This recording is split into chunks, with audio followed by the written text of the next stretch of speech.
Assalamualaikum warahmatullahi wabarakatuh. Al-Fatihah ila ruhi Sayyidina Habibina Syafi'ina Rasulullah Sayyidina Muhammad ibn Abdullah sallallahu alaihi wa alihi wa sahbihi wa azwajihi wa dhurriyyatihi.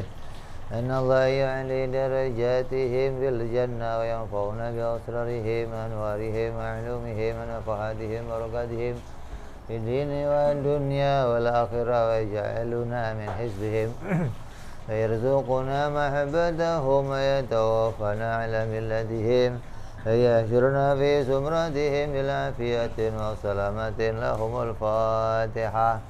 أعوذ بالله من الشيطان الرجيم. بسم الله الرحمن الرحيم. الحمد لله رب العالمين الرحمن الرحيم مالك يوم الدين. إياك نعبد وإياك نستعين اهدنا الصراط المستقيم صراط الذين أنعمت عليهم غير المغضوب عليهم ولا الضالين آمين. بسم الله الرحمن الرحيم. نويت تعلما وتعليما وتذكرا وتذكيرا ونفعا والانتفاع والإفادة والاستفادة والحس على التمسك بكتاب الله وسنة رسول الله صلى الله عليه وسلم والدعاء إلى الهدى والدلالة على الخير ابتغاء مرضاته وقربه وثوابه وحسن الخاتمة مع اللطف والعافية عاقبة.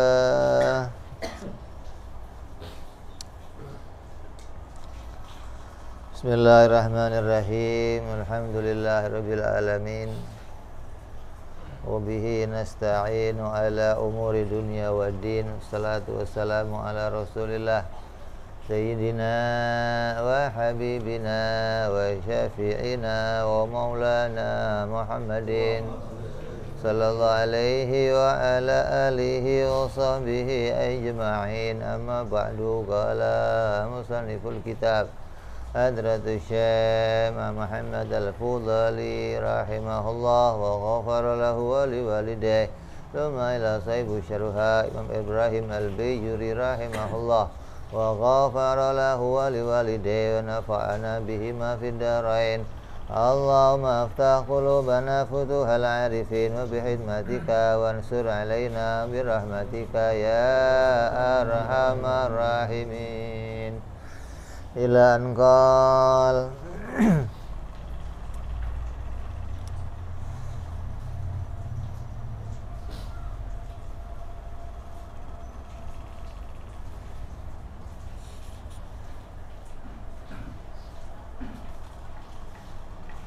Ats-tsaniyatu wal arba'un. Udah ats-tsalisatu wal arba'un. Terus Ar-rabi'atu wal arba'un. Sifat yang ke-44 yaitu at-tabligh. Ma umiru bitablighihi lil khalqi.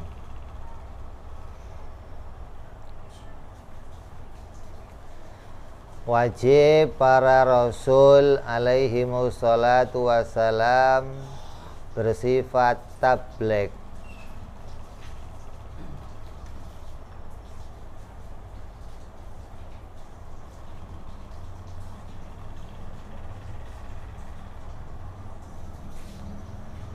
Yaitu wajib para rasul menyampaikan hukum-hukum yang diperintahkan oleh Allah Subhanahu wa ta'ala kepada umat, kepada siapa saja yang diperintahkan oleh Allah, bahkan kepada dirinya sendiri. Nabi itu tabligh enggak kepada orang lain saja, bahkan pada dirinya sendiri, kepada malaikat, kepada bangsa jin, kepada hewan-hewan, kepada tumbuh-tumbuhan, kepada batu-batuan. Ini para rasul diperintahkan oleh Allah untuk mendatangi mereka semuanya.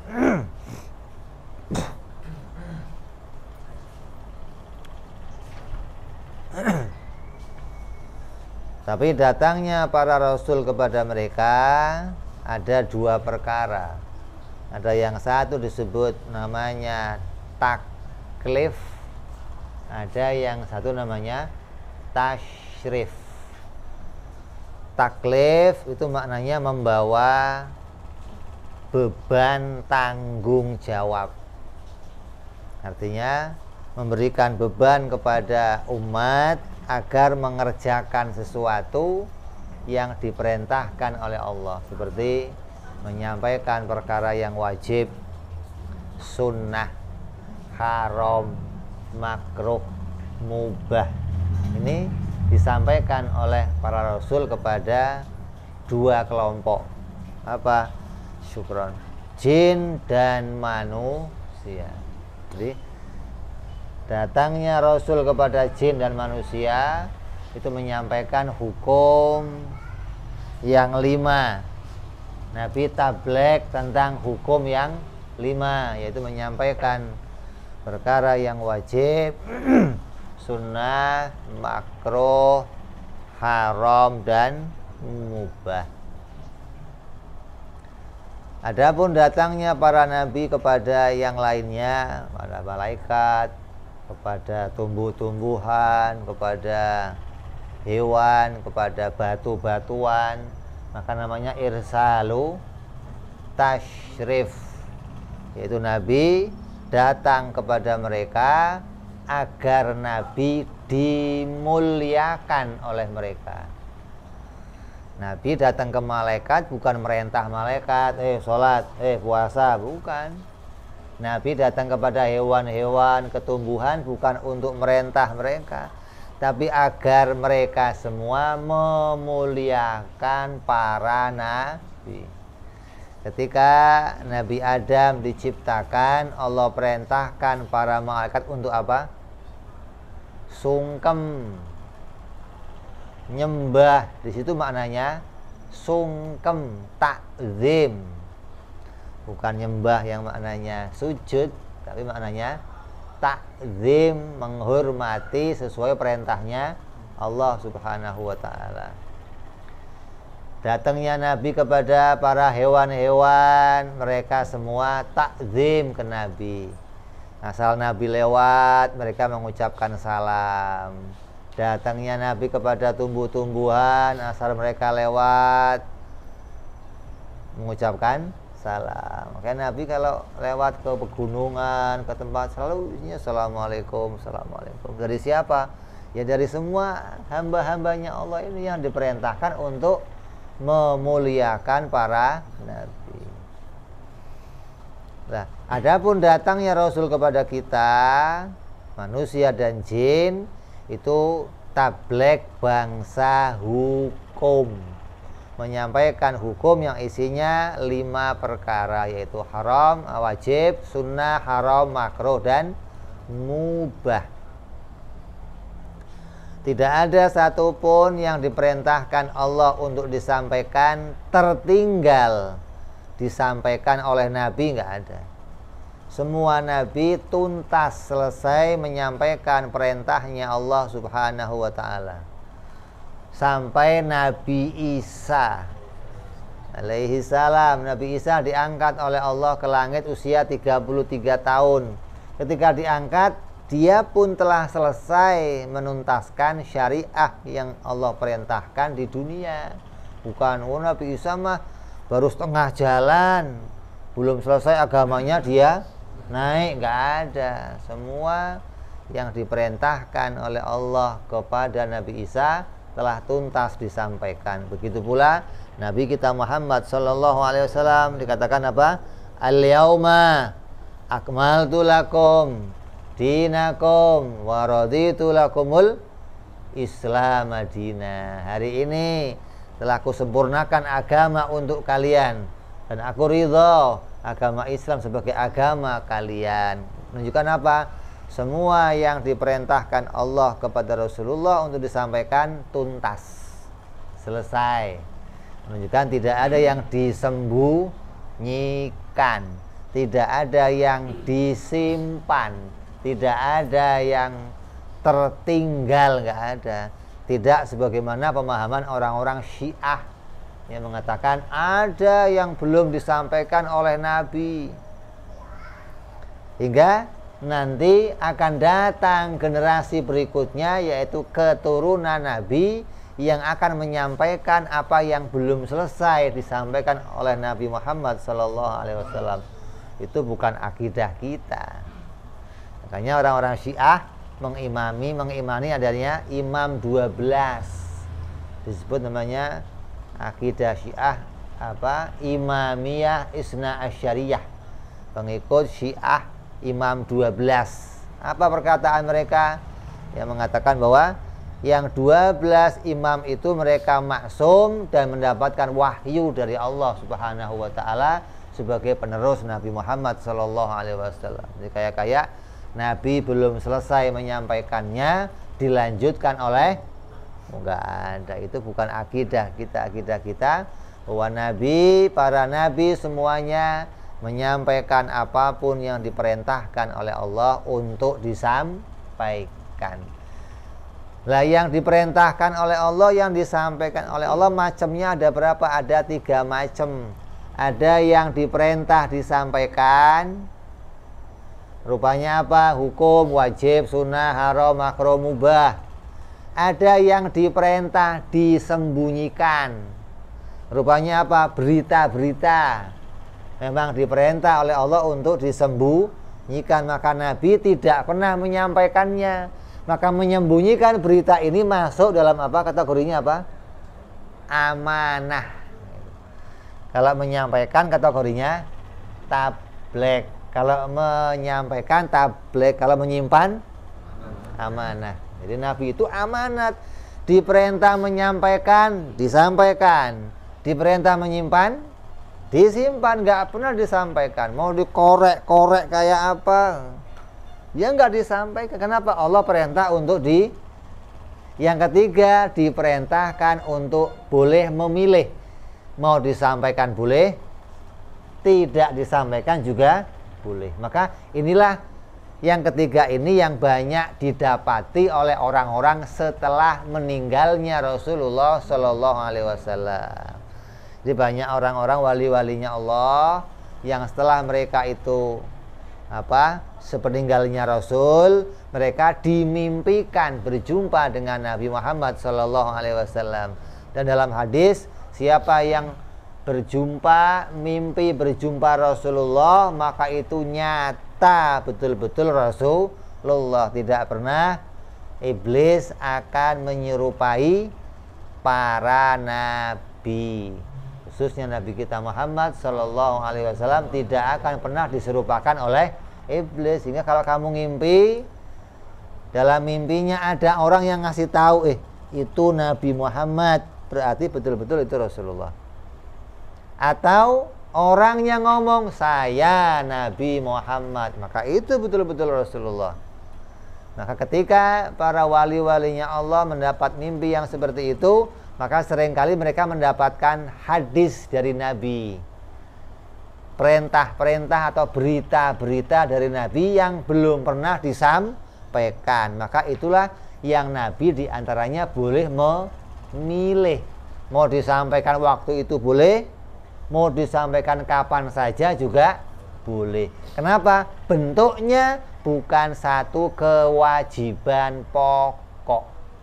Adapun yang Nabi tabligkan, ini semua termasuk yang pokok-pokok, yang jadi inti perbuatan dalam keagamaan kita, hingga tidak ada yang ditinggalkan oleh Nabi kita Muhammad SAW. Jadi macamnya ada berapa? 3. Wajib disampaikan, wajib disimpan, boleh memilih untuk disampaikan atau tidak disampaikan. Kalau disampaikan pada masa hidupnya bagaimana? Boleh. Contohnya apa? Nabi menceritakan tentang keadaan seseorang. Fulan sekarang sedang duduk. Yaitu berita itu mau disampaikan boleh, nggak disampaikan juga boleh. Kemarin saya makan jengkol. Kemarin saya makan pete goreng. Mau disampaikan boleh? Nggak disampaikan boleh. Nggak berkait sama hukum-hukum maksudnya. Nah, hal itu boleh saja disampaikannya setelah Nabi Muhammad SAW kembali ke Rafiqul A'la, ke derajat kepada kemuliaannya, yaitu di sisinya Allah Subhanahu wa ta'ala. Ini sifat tabligh yang wajib kita imani. Yang berikutnya,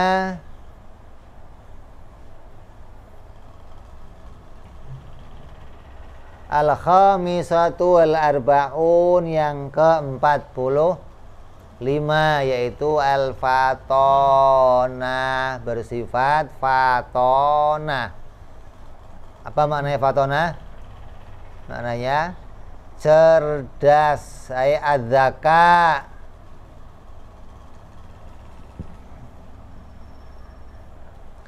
Maksudnya cerdas, maksudnya zaka di sini adalah punya kemampuan untuk melawan para musuh-musuhnya Nabi Muhammad SAW di dalam berhujjah.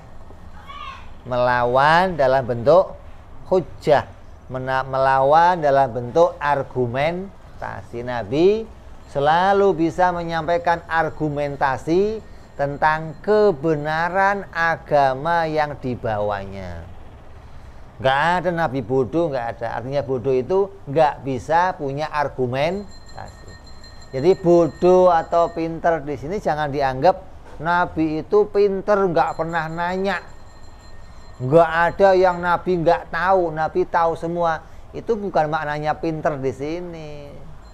Makanya kenapa kalimatnya pakainya fatonah bukan ilmu.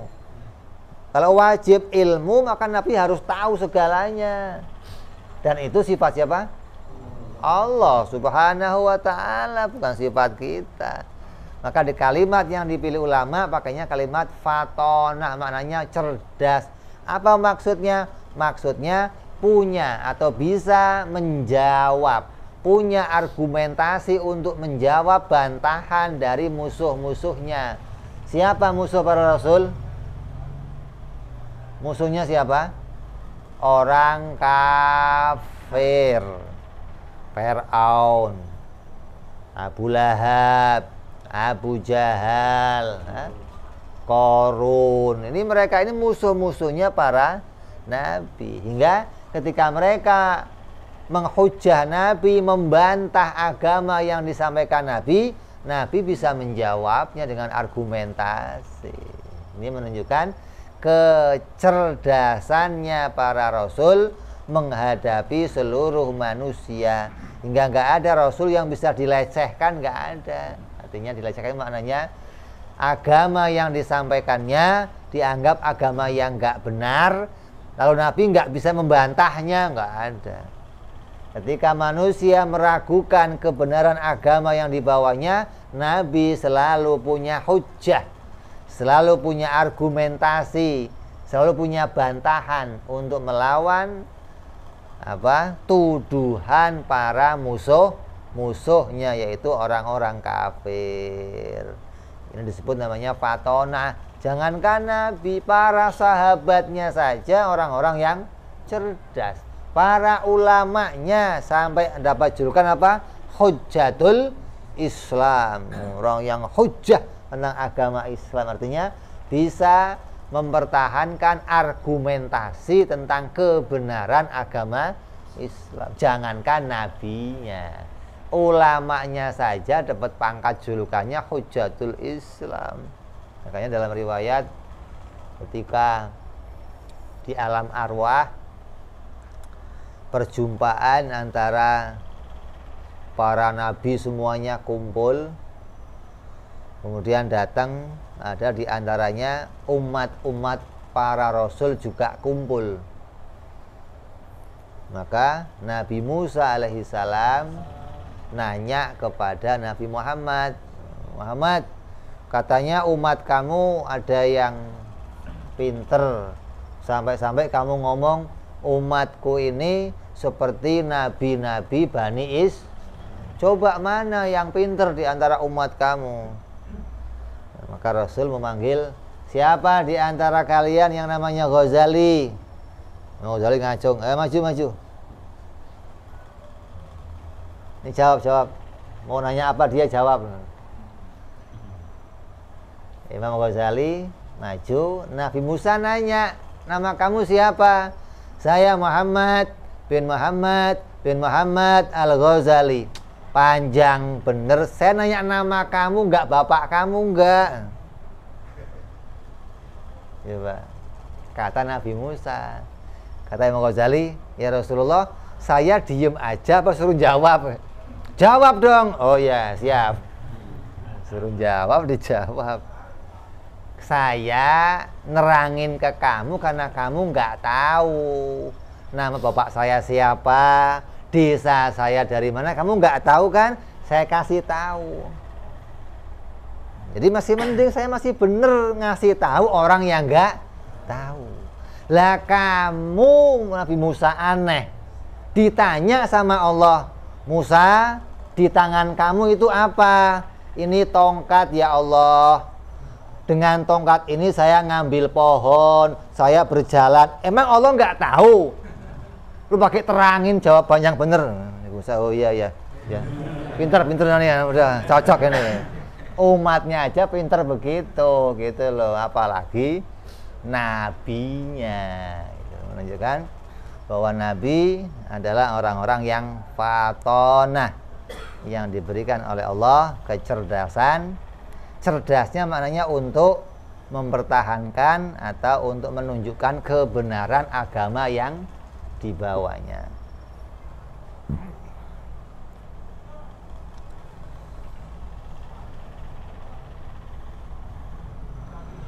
Fahadihil arba'una tajibu lahum alaihimus salatu wassalam. Maka sifat yang 4 ini adalah sifat yang wajib bagi para rasul alaihimus salatu wassalam.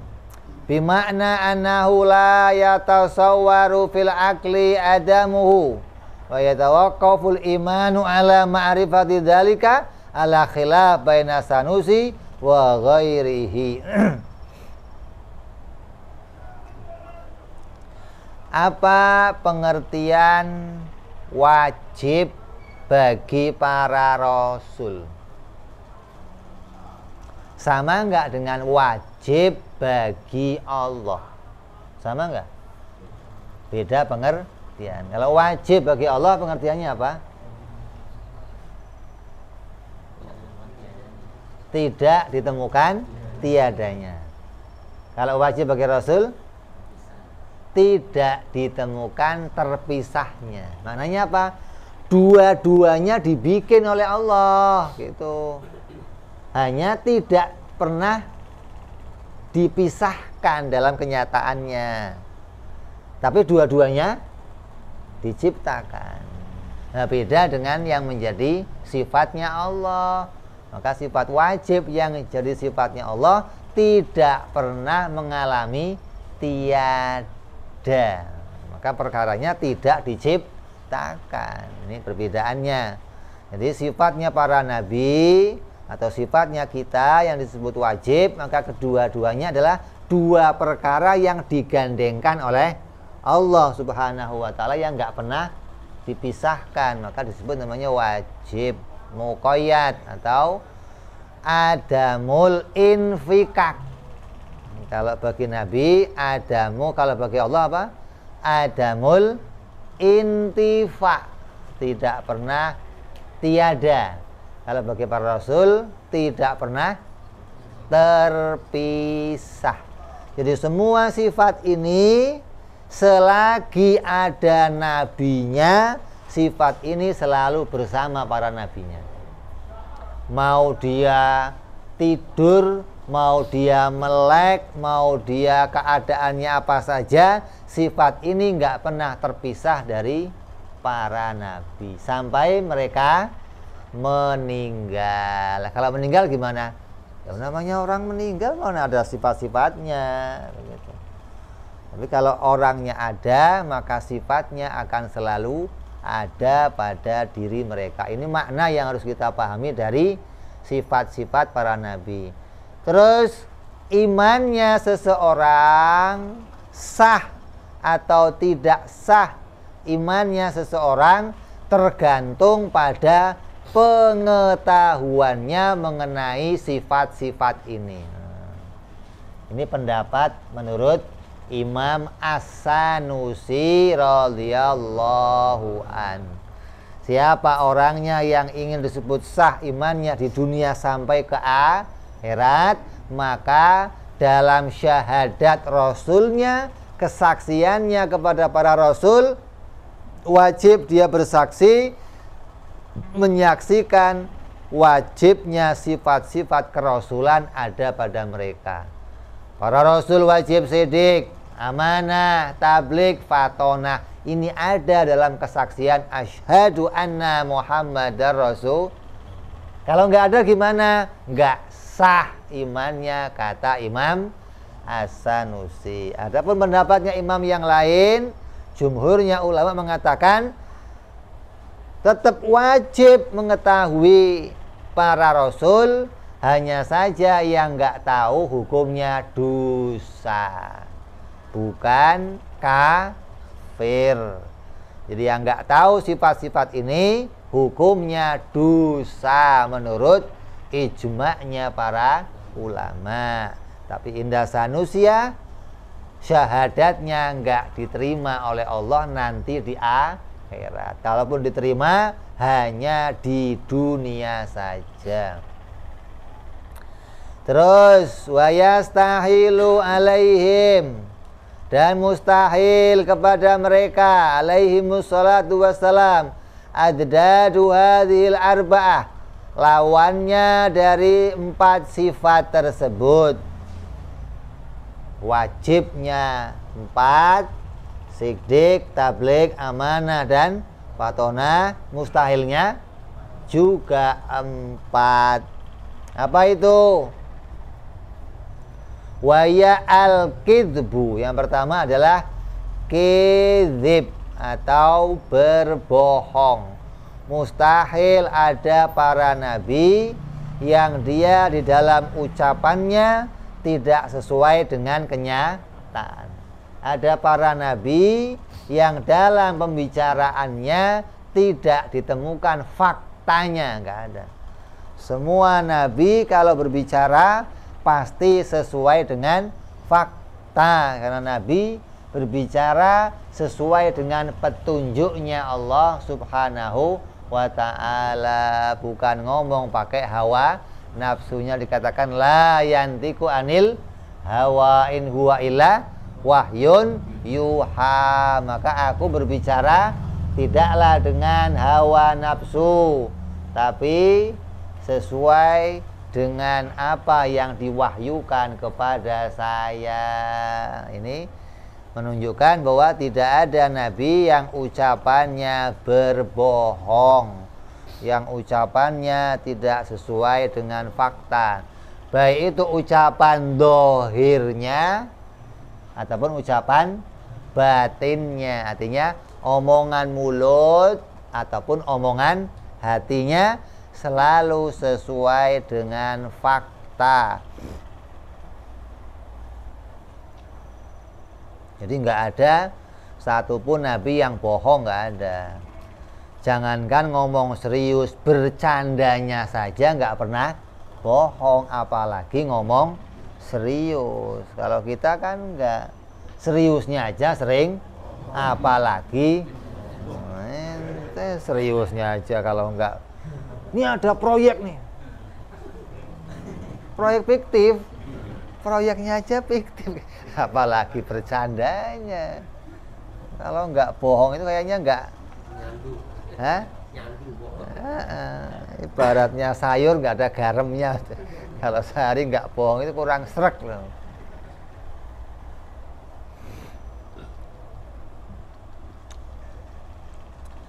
Terus mustahil yang berikutnya ini kidzib lawannya apa? Lawannya sidik. Terus wal khiyanah lawannya apa? Amanah. Mustahil Nabi berkhianat. Apa arti khianat? Melakukan yang haram dan yang makruh. Khianat maknanya mencoreng kemuliaan dirinya ini mustahil. Nabi itu dimuliakan oleh Allah. Kok tiba-tiba dia mencoreng kemuliaannya ini mustahil. Artinya apa? Allah menjaga Nabi untuk tidak bisa berbuat salah. Coba. Berbuat salah aja nggak bisa. Dijaga oleh Allah. Kenapa? Nabi senantiasa menyandang kemuliaan dari Allah. Kemuliaan yang menyandang namanya Allah. Siapa ini? Utusan Allah. Utusan Allah, nama Allah selalu bersanding kepada mereka. Maka kemuliaan itu mereka dijaga oleh Allah hingga tidak sampai menurunkan derajat kemuliaannya, nggak sampai mencoreng kemuliaannya sendiri. Dengan apa? Melakukan yang haram atau melakukan yang makruh. Adapun apabila kamu melihat sepertinya, ini bukan nyatanya, bukan, sepertinya ada perbuatan yang haram atau yang makruh pada mereka, maka itu maknanya Nabi menjelaskan hukum kepada kita. Hal itu bagi mereka bukanlah haram, tapi wajib gitu. Melakukannya itu bagi mereka hukumnya wajib. Kenapa? Menjelaskan hukum gitu loh. Kalau nggak dikerjain, umat nggak paham hukum. Maka mereka diperintahkan untuk ngelakuin itu sebagai penjelasan hukum kepada umat. Contohnya apa? Yang sepertinya haram, seperti sholat duhur 2 rakaat salam, hukumnya apa? Hukumnya apa? Haram. Nabi pernah ngerjainnya. Berarti Nabi tahu haram dong? Oh enggak. Itu sepertinya seperti haram. Tapi bagi Nabi mengerjakan yang seperti itu hukumnya wajib. Sebagai bentuk apa? Penjelasan hukum. Setelah 2 rakaat Nabi salam, diberitahu sahabatnya bahwa tadi cuma 2 rakaat, Nabi bangkit lagi melanjutkan 2 rakaat lagi. Hingga umat tahu, oh kalau saya lupa dalam sholat, saya nggak perlu mengulang dari pertama. Cukup melanjutkan atau mengganti yang saya lupa dalam sholat. Namanya apa tuh? Takliman, menjelaskan hukum kepada umat. Nabi pernah lagi baca, lagi sholat subuh, kunut kelewat, nggak dibaca, Nabi langsung sujud. Terus akhirnya ketika mau salam, Nabi sujud sahwi. Artinya apa? Nabi mengajarkan bagaimana kalau umatnya lupa untuk tidak baca kunut, apa yang harus dikerjakan, diajarkan oleh Nabi. Hingga itu namanya menjelaskan hukum kepada umat. Kalau saya sholat subuh nggak baca kunut, nggak usah mengulang lagi sholat subuh lagi hanya gara-gara mau baca kunut, tapi cukup pakai sujud sahwi. Begitupun wudhu sekali-sekali, hukumnya apa? Makruh. Kencing berdiri, hukumnya apa? Makruh. Minum sambil berdiri, hukumnya apa? Makruh. pernah dikerjakan Nabi untuk apa? Menjelaskan hukum. Kalau Nabi nggak pernah kencing berdiri sekali saja nggak pernah, maka kencing berdiri bisa dipahami nanti hukumnya haram. Kencing duduk hukumnya wajib. Kan repot ente. Pakai celana harus jongkok duduknya. Apa nggak repot ente? Lagi kebelet. Makanya sekarang kita lihat masjid-masjid, musola-musola kencingnya berdiri, dikasih sekat, setengah tiang doang. Alah, gimana bro? Apa itu? Masjid loh ini. Ya Allah, makanya saya paling gencar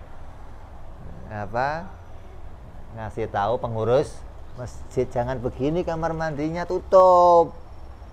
Paling enggak kasih penutup setengah tiang biar nggak bisa ngelongok. Lu gede juga punya lo kan, repot. Belakang ditutup kan, yang penting nggak kelihatan bib. Ya kalau diangkat kan kelihatan pahanya, kan aurat, haram orang yang lihatnya.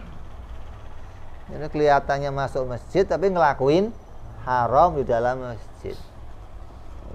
Adapun Nabi mencontohkan itu sebagai penjelasan hukum. Wudhu sekali-sekali juga menjelaskan hukum. Bagi Nabi hukumnya apa? Wajib. Jadi apapun yang nampak sepertinya haram atau makruh harus kita takwil apabila berlakunya pada para Nabi.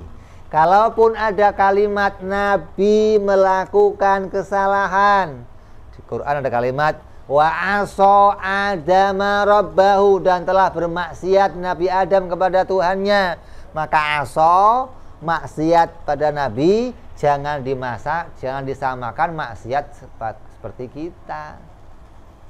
Kita juga melakukan perbuatan maksiat, Nabi juga maksiat, jangan disamakan, harus dibedakan. Maksiatnya kita itu betul-betul maksiat, mengerjakan yang jelek, meninggalkan yang baik. Itu kerjaan kita begitu.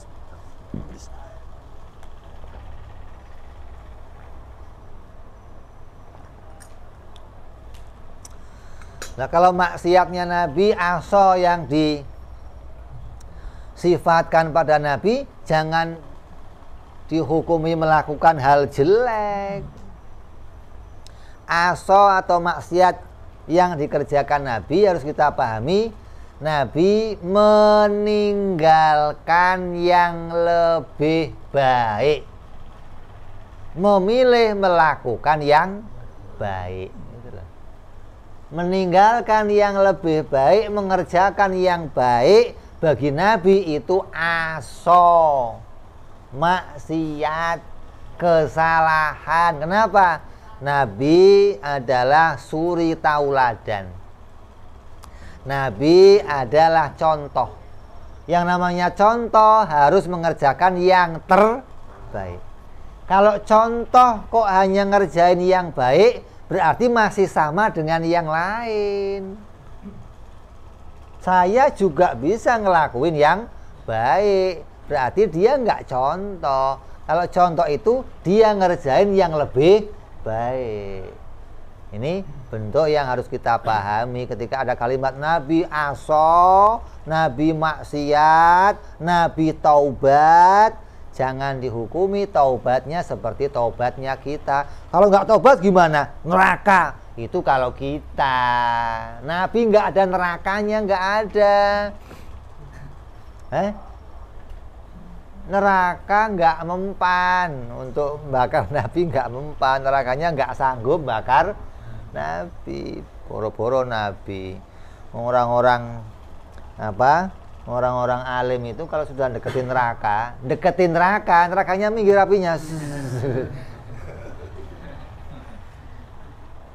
Lah kalau orang maksiat, orang yang ahli maksiat kayak kita, baru kumpul di padang mahsyar, baru kumpul, masih jauh ngejar.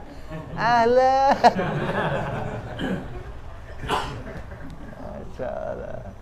Kapan nyampe ke sini?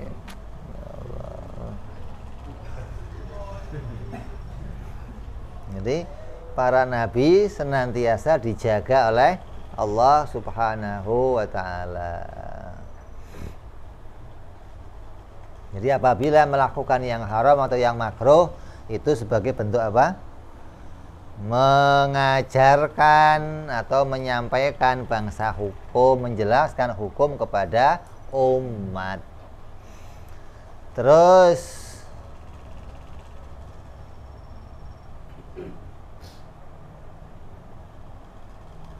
wal kitman li syai'in mimma umiru bitablighihi, menyembunyikan sesuatu dari perkara yang diperintah untuk disampaikan.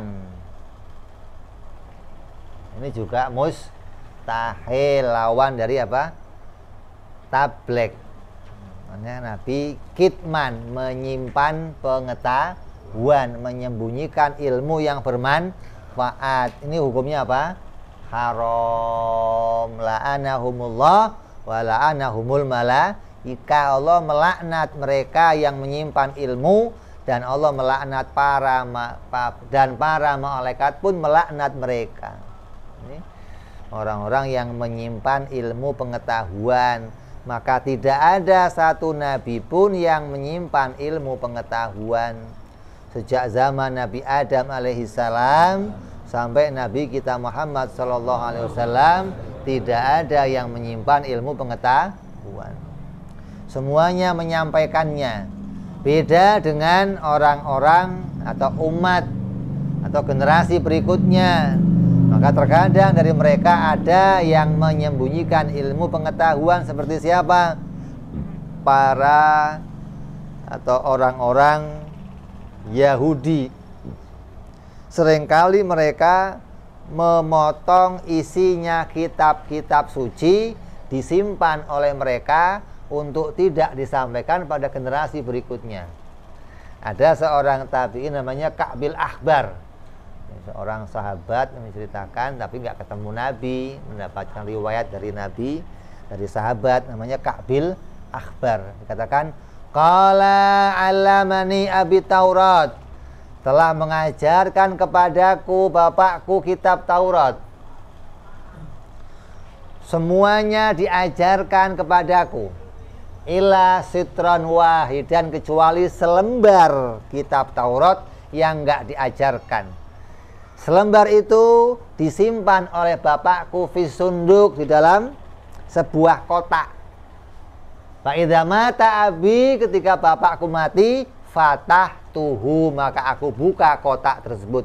Fa idza fihi, di dalam kotak tersebut ada lembaran Taurat yang ketika saya baca isinya tentang riwayat Nabi Muhammad sallallahu alaihi wasallam, mauliduhu bi Makkah wa hijratuhu bil Madinah wa sultanuhu bisyam, bahwa akan hadir Nabi akhir zaman, namanya Nabi Muhammad. Dia akan lahir di kota Mekah, akan hijrah ke kota Madinah, dan kemuliaannya, kekuasaannya akan sampai menguasai negeri Syam. Syam itu mana? Syam itu seputar itu, Palestina, Syria, Lebanon, itu termasuk negeri Syam. Maka itu disimpan oleh bapakku.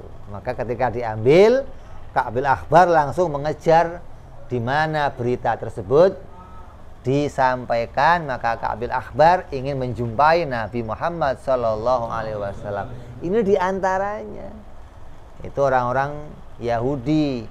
Nasrani menyimpan berita tentang Nabi akhir zaman. Kata mereka, Nabi akhir zaman ya Nabi Isa ini, bukan Nabi Muhammad sallallahu alaihi wasallam. Hingga banyak kelompok-kelompok mereka yang secara masif menyembunyikan ilmu pengetahuan agar generasi berikutnya kehilangan informasi. Ini tidak terjadi pada Nabi Muhammad sallallahu alaihi wasallam dan semua nabi-nabi sebelumnya. Begitupun tidak terjadi kepada umatnya Rasulullah sallallahu alaihi wasallam. Makanya kenapa kitab suci yang akhir tidak turun kepada Bani Israel. Kenapa? Karena mereka umatnya pemegang generasi setelah Nabi seringkali menyimpan pengetahuan, seringkali memotong kitab suci, seringkali menghapus, menggantinya dengan yang lain. Orang Nasrani itu dulu nggak makan babi. Di kitab sucinya hewan yang bercakar itu haram. Babi termasuk bercakar atau berkuku yang demikian. Ini termasuk bagian dari hewan-hewan yang diharamkan untuk dimakan. Maka setelah adanya konspirasi dengan para pihak gereja, dengan para pendeta mereka, maka para pengusaha ada yang titip hukum. Tolong bikin Injil yang baru. Biayanya berapa? Saya biayain. Bikin Injil yang, tolong tambahin kalimat hutan. Hingga yang haram babi hutan, yang enggak hutan halal. Kan begitu kan? Jadi babi yang hutan, yang kalau yang merah-merah itu, yang bening-bening transparan. Jadi kalau yang dari hutan yang calingnya, nah itu hukumnya haram. Makanya sekarang mulai banyak orang Nasrani makan babi. Kenapa? Ada dalam Injil penambahan kalimat hutan. Ini luar biasa. Makanya Quran menyebutkan mereka menjual agama mereka dengan uang yang sedikit. Coba. Kata pendetanya, sedikit gimana? 1 M. Bayangin. Banyak enggak? Banyak enggak? Sedikit dibanding surganya Allah Subhanahu wa ta'ala. Bagi dia, 1 M nolnya aja. Allah. Masya Allah. Berat begitu. Ini dipakai enggak habis-habis.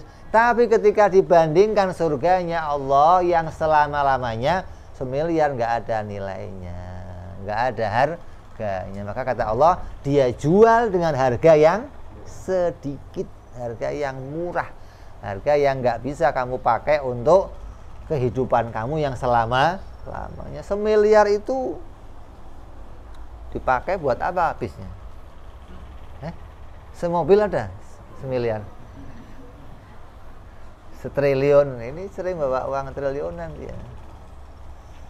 Makanya kita kalau melihat keadaan ini, maka beruntunglah jadi umat yang Nabi Muhammad SAW yang tidak ada ulama-ulamanya, mereka menyembunyikan ilmu pengetahuan. Rasulullah menyampaikan Al-Quran 30 juz, sahabatnya sampai kepada tabi'in, sampai kepada kita, tetap sampai kita berapa? 30 juz. Nabi menyampaikannya 114 surat, sampai kita masih 114 surat. Nabi menyampaikannya dalam riwayat 6.666 ayat. Hingga di dalam datanya para sahabat, datanya para ulama, mereka punya data secara lengkap hingga sekarang menjadi sebuah data di komputer. Kalau ada orang mau bikin Al-Quran, mau nyetak Al-Quran, datanya dia masuk komputer, akan kelihatan, ini salah. Kenapa? Sudah bisa terhitung berapa alif dalam Al-Quran, berapa ba dalam Quran, berapa ta dalam Quran. Ya, kalau kamu kok masukin data ke situ, oh kurang nih, kelihatan di situ. Kalimatnya ada yang terpotong, ada yang kurang, hingga nggak bisa disahkan, nggak bisa diterima, nggak bisa diterbitkan. Hingga Quran senantiasa terjaga sejak zaman itu sampai nanti akhir zaman. Kalau kita dengar, ada percetakan Quran baru, ditambahin ini, tambahin ini, nggak ada. Kenapa? Para hafidhul Quran dimunculkan terus oleh Allah. Dari generasi ke generasi, mati satu, muncul hafid yang baru, mati muncul hafid yang baru. Mereka lah penjaga Al-Quran, hingga nggak bisa didistorsi, ditambahin, dipotong, dikurangi, nggak bisa. Senantiasa masih menjadi sesuatu yang otentik sejak zamannya Nabi Muhammad Sallallahu Alaihi Wasallam. Mustahil para nabi kitman. Yang dimaksud kitman di sini adalah hukum yang 5, wajib, haram, makruh, sunnah, mubah. Jadi kalau ada 5 ini nggak disampaikan oleh nabi, hukumnya mustahil. Nabi menyampaikan seluruhnya hingga kita jelas tentang aturan agama yang harus kita kerjakan. Terus yang terakhir dari sifat yang mustahil bagi Rasul, wal baladah, yaitu telmi, lola, lemot, bego, rada. Mereka tidak bisa menghujjah, mereka tidak bisa membantah para musuh-musuhnya. Maka ini bagi mereka, bagi para nabi, hukumnya mustahil. Nggak ada nabi yang telmi, nggak ada nabi yang lemot, nabi yang mengulang pertanyaan seseorang, nggak ada. Nabi yang nanya, tadi kamu nanya apa ya, saya kok nggak ada begitu, nggak ada. Bahkan para nabi itu mereka belum nanya, Nabi tahu ini tujuannya. Oh, begini tujuannya. Menunjukkan bahwa Allah senantiasa menjaga kecerdasan para nabi alaihimus salatu wassalam. Jadi nggak ada nabi yang bodoh, nggak ada. Jangankan para nabi, umatnya saja pinter, umatnya saja diperintah untuk pinter. Umat nggak boleh bodoh. Sampai dikatakan tolabul ilmi faridatun ala kulli muslimin wa muslimatin minal mahdi ilal lahdi. Nggak ada umat Islam boleh bodoh, nggak ada. Gimana kok nabinya bodoh? Ini mustahil. Ini yang wajib kita imani dari akidah tentang keimanan kita kepada Allah dan para nabi alaihimus salatu wassalam.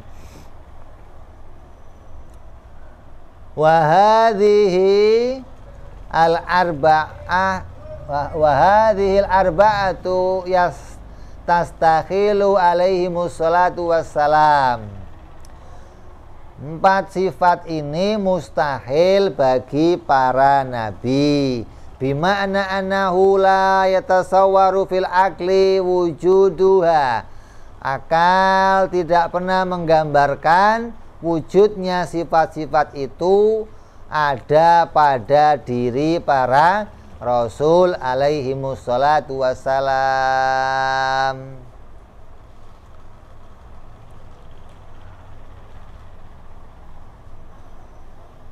Wa yatawaqqaful imanu ala ma'rifatiha ala ma taqaddama. Fahadhihi tis'u wa arba'una akidah.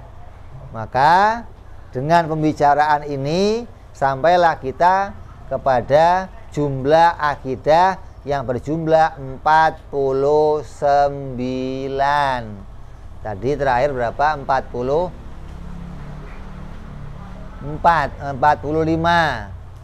Ditambah yang mustahil ada 4, jumlahnya 49. Insyaallah kita tutup yang akan datang bicara akidah yang ke-50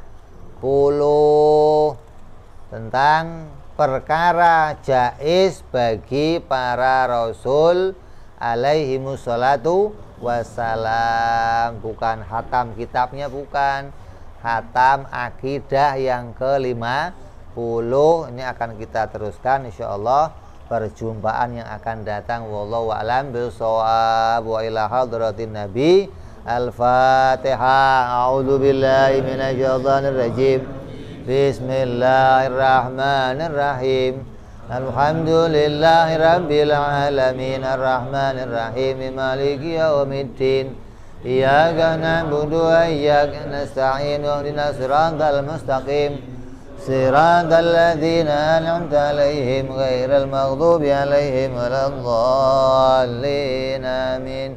Ya Rabbana i'tarafna bi annana iqtarafna wa annana asrafna la ashrafna fatub alaina tauba taghsil kulli hauba وَصَلَنَا عُرَاتِي وَآمِنِ رَوَاتِي وَاغْفِرْ لِوَالِدِينَ رَبِّي وَمَوْلُودِينَ وَالْآلِ وَالْإِخْوَانِ وَكُلِّ ذِي مَحَبَّةٍ أَوْ جِيرَةٍ أَوْ صُحْبَةٍ والمسلمين أجمعين ربي اسمع فضلا وجودا منا لا باكتساب منا بالمصطفى رسولي بكل صلى وسلم ربي عليه عند الحب وآله وصحبه عدد قهز صحبي والحمد للإله في البدء والثناء سبحان ربك رب العزة عما يصفون سلام على المرسلين والحمد لله رب العالمين. Assalamualaikum warahmatullahi wabarakatuh.